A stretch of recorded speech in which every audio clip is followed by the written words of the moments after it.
Happy Monday, everyone. I'm Nate with Faster Hot Water. Today, I want to talk about something that's always at the end of these Good Monday morning videos, our system. I want to explain a little bit on how it actually operates and why it might benefit you. The biggest bonus to our system is the fact that it's going to save you a ton of money in a relatively short amount of time.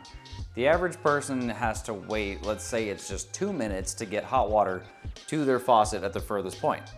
Now, this could be more, it could be a little bit less, but on average, 2 minutes is kind of what I see in the business. This is important because your faucet, on average, is going to be able to do a maximum of 1 gallon per minute.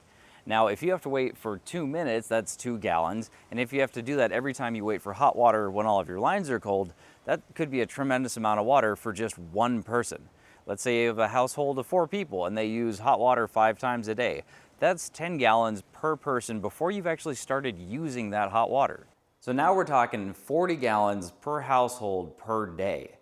And that could be more, it could be less. It really depends on your specific water usage. But what we do is help eliminate that initial water waste, just getting you the hot water to your faucet. I've explained the why. Here's the how. With using a few components, being a pump, a flow trigger, and a bridge valve, we can recirculate that water in your home without having a third line to actually move all of that water just in a big loop rather than down the drain. The way you activate this, that's it. Any hot water faucet turned on for a second or even less, not even fully open, will activate our pump system via the flow switch, which will start moving the water to your points of use. General rule of thumb for us is that you will get water roughly 15 to 30% faster than if you were just to run it down the drain if you're using one of our systems. To be very clear, you still will have a wait time, but it will be drastically reduced because we're using a pump to move the water faster. And the bridge valve lives in 1/2-inch pipes, whereas your faucets, like the one behind me, they get reduced from a 3/4-inch pipe coming from your water heater that go to a 1/2-inch line coming out of your wall, that go to a 3/8 line that goes up to your sink, that is then restricted further by an aerator that is set to a certain gallon per minute, which generally at your kitchen faucet is going to be anywhere from 1.2 to 1.5 gallons per minute. And in your bathrooms, your regular faucets, those will be sometimes a gallon a minute or even less, depending on which low flow option you may or may not have. Let's take a peek at where the valves actually go. One will be under my kitchen faucet, which is the furthest point in the house, but I have a second furthest point in my bathroom. We'll have to go underneath the sink, so I'm gonna switch cameras so I can show you exactly what's going on down there. Here's a better look at the bridge valve.